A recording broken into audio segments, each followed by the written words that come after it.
teman-teman semua, kembali lagi dengan saya Mehdi Selviana dari Universitas Muhammadiyah Tangerang Prodi Akuntansi di kelas 6 SIP 2 Malang. Nah, di pertemuan kali ini saya akan membahas tentang uji validitas, uji reliabilitas, dan tutorial cara pengolahan data dengan aplikasi SPSS. Nah, sebelum kita mencoba pengolahan data menggunakan aplikasi SPSS, lebih baik kita mencari tahu dulu nih, apa sih itu SPSS dan apa itu uji validitas dan apa itu dengan uji reliabilitas. Nah, sebelum kita membahas tentang cara tutorial menggunakan aplikasi SPSS dalam pengolahan data, mari simak penjelasan mengenai uji validitas, uji reliabilitas, dan apa itu SPSS. Maka dari itu ikutin terus videonya ya.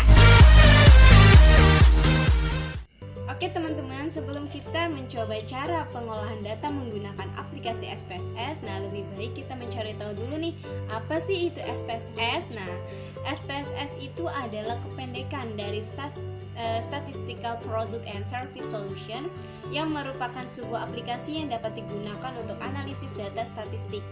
Nah, SPSS banyak digunakan untuk keperluan riset pemasaran, perbaikan mutu, dan riset-riset yang berhubungan dengan sains dan lainnya. Hal ini dikarenakan kemudahan dalam implementasinya untuk mengolah data-data statistik. Aplikasi ini dapat digunakan untuk komputer dengan sistem operasi Windows, Linux, dan juga Mac OS, dan dibangun dengan bahasa pemrograman Java. Karena dalam penggunaannya banyak berhubungan dengan data, aplikasi SPSS ini juga dilengkapi dengan sistem database dan juga dapat dihubungkan dengan aplikasi-aplikasi lainnya, semisalnya Oracle dan juga Microsoft Excel. Nah, fungsi aplikasi SPSS itu sendiri seperti yang sudah saya jelaskan tadi di awal, kegunaan aplikasi SPSS adalah untuk analisis data. Selain itu, SPSS juga dapat digunakan untuk pengolahan data dan dokumentasikan data, representasi data statistik, analisis statistik, survei, lalu pembuatan data turunan, analisis data, data mining, melakukan riset pemasaran, dan lain-lain. Nah, dalam aplikasi SPSS ini pastinya punya kelebihan dan kekurangan. Untuk kelebihan SPSS itu sendiri, yang pertama dia tuh mampu mengakses data dari berbagai macam format yang tersedia seperti pada The Best, Lotus, text file, dan lain-lain. Sehingga data yang sudah ada dari berbagai format data dapat langsung digunakan untuk dianalisis.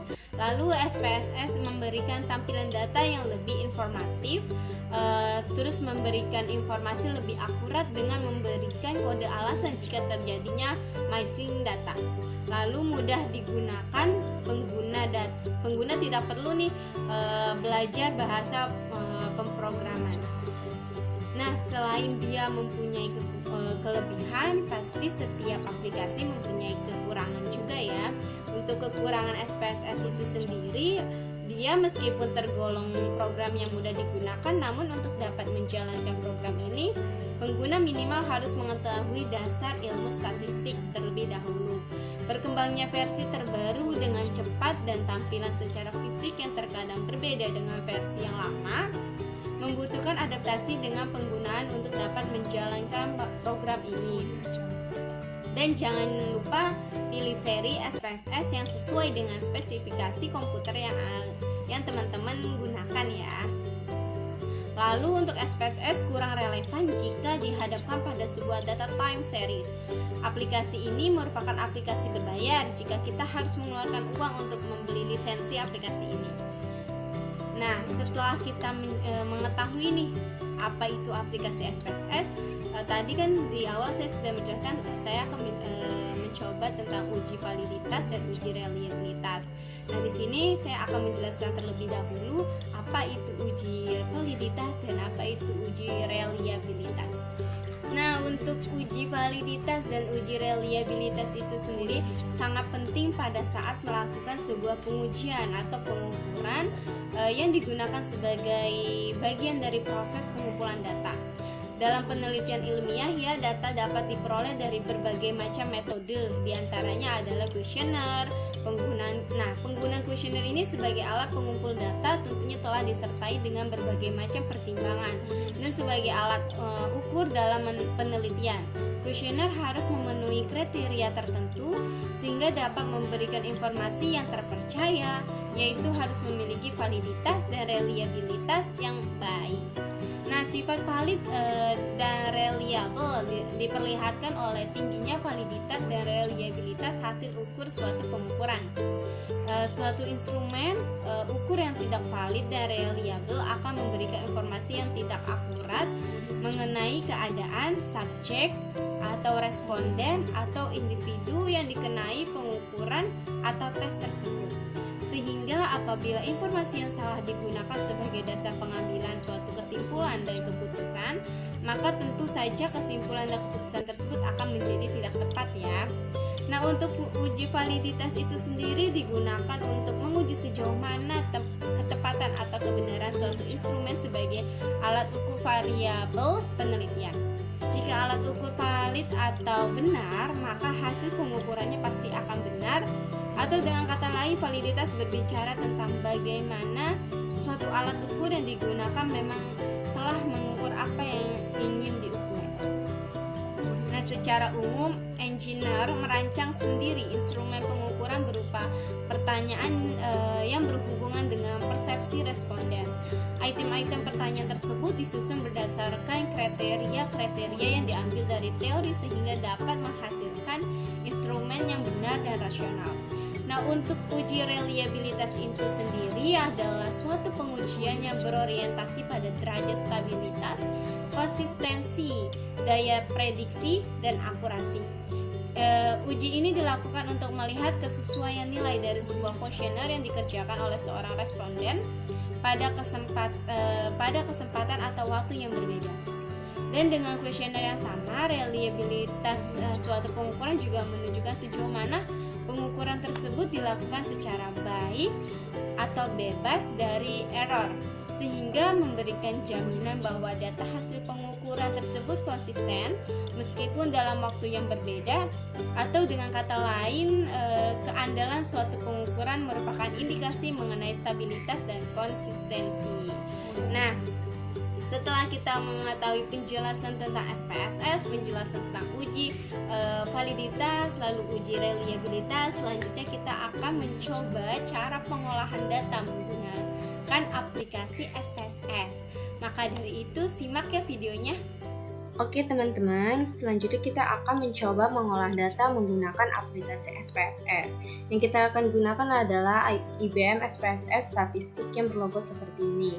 Sebelum kita mengolah data, kita harus menyiapkan dulu nih data yang akan kita ekspor ke dalam program SPSS seperti hasil dari data yang kita sudah kumpulkan, contohnya seperti data kuesioner. Nah, di sini saya ada contoh datanya menggunakan aplikasi Excel, yaitu yang seperti ini, tentang penerapan e-filing, lalu ada tingkat pemahaman perpajakan, kesadaran wajib pajak, dan kepatuhan wajib pajak. Sini terdapat nomor respondennya, kita menggunakan sebanyak 30 responden ya. Dan terdapat juga kode nomor responden dari tiap-tiap variabelnya.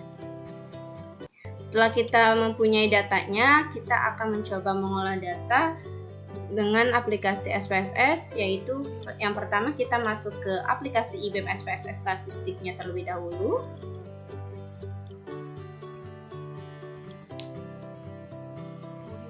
Oke, tampilan IBM SPSS seperti ini, terdapat data view dan variabel view-nya. Yang pertama kita akan mengcopy data yang sudah kita punya dari data Excel ke SPSS. Yang pertama yang kita akan copy adalah kode responden dari tiap-tiap variabelnya, yaitu dari PF1 sampai dengan PWP9 kita copy. Lalu kita buat di sheet baru, kita paste. Tapi kita menggunakannya yang option transpose. Nah, setelah berbentuk seperti ini, kita copy lagi, baru kita pindahkan ke SPS-nya di variable view. Kita paste. Maka tampilan yang terdapat di SPSS akan seperti ini. Lalu setelah itu di measure-nya masih unknown, kita ganti semuanya menjadi scale.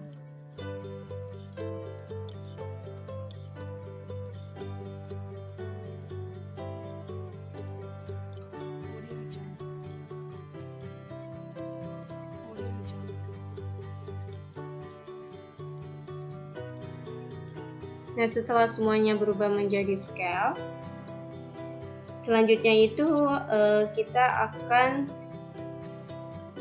copy lagi data yang kita punya dari Excel. Yang kita copy adalah bentuk jawaban dari respondennya, yaitu yang dari yang pertama sampai dengan yang terakhir. Semuanya kita copy. Lalu kita pindahkan ke SPSS, tapi kita pindahkannya ke data view. Klik kanan, paste. Maka tampilannya akan seperti ini. Nah, yang pertama yang akan kita gunakan adalah validitas, yaitu uji validitas akan menentukan apakah bukti pernyataan ini valid atau tidak valid. Yang pertama di variable view, kita klik analysis, lalu kita klik scale, dan kita klik reliability analysis. Di sini kita akan menguji penerapan FPILI-nya, makanya kita pindahkan PF1 sampai dengan PF23.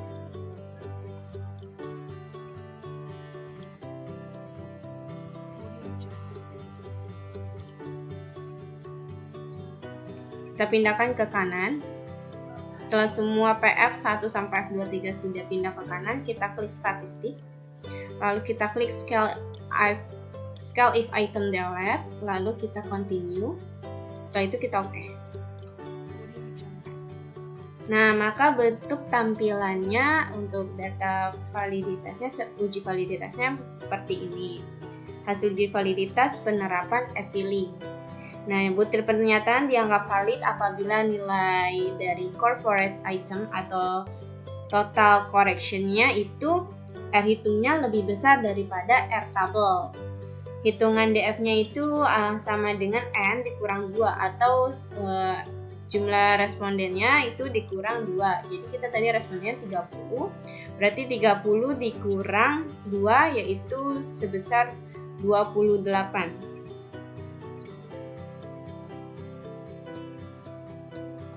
Sebesar 28, jadi nilai R table untuk DF adalah 28 dengan alfa sebesar 5%, jadi sebesar 0,361. Nah, untuk bukti pernyataan PF3 nih, untuk PF3 dan untuk bukti pernyataan PF3, PF11, lalu PF21, dia ini hasilnya R hitungnya lebih kecil dibandingkan R table yang sebesar 0,361. Maka bukti pernyataan ini dianggap tidak valid. Nah, untuk bukti pernyataan selain PF3, PF11, dan PF21, nilai R hitungnya lebih besar dari R table sebesar 0,361, maka butir pernyataan tersebut adalah valid. Nah, untuk hasil uji reliabilitas penerapan FPILI-nya, nilai Cronbach-nya, Cronbach alpha-nya itu sebesar 0,926, yaitu lebih besar daripada 0,6, maka kuesioner penerapan FPILI dianggap reliable. Nah, selanjutnya kita akan mencoba uji pemahaman pajaknya. Tingkat pemahaman pajak. Yang pertama itu di variable view. Lalu kita akan menguji validitas dan reliabilitas di pemahaman pajaknya. Masih di variable view, kita klik di analysis, kita klik scale, lalu kita klik reliability analysis. Untuk PF1 sampai PF2 PF23-nya kita pindahkan lagi ke sebelah kiri.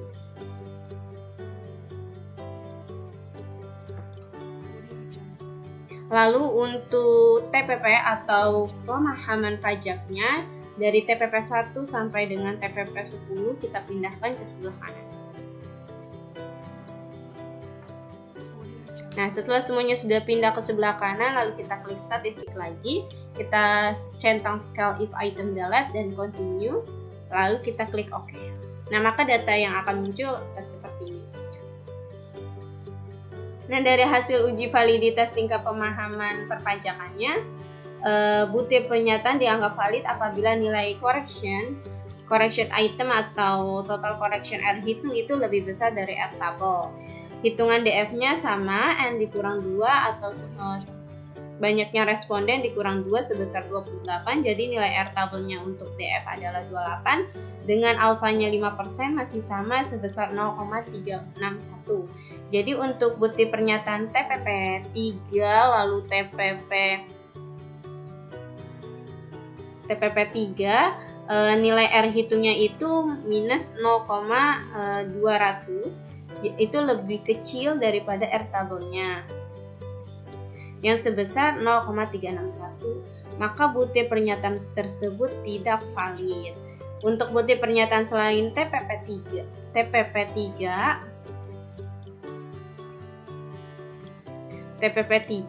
itu maka bukti pernyataan tersebut dianggap valid semua. Lalu untuk hasil uji reliabilitas tingkat pemahaman perpajakan, nilai Crown Batch alpha-nya sebesar 0,807 lebih besar daripada 0,6, maka kuesioner tingkat pemahaman perpajakan dianggap reliable.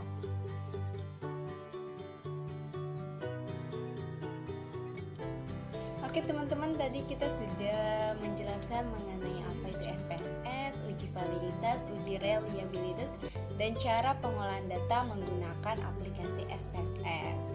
Buat teman-teman yang udah mengikuti videonya dari awal sampai akhir, terima kasih banyak dan mohon maaf jika masih banyak kekurangan dan kesalahan di dalam penjelasan di video kali ini.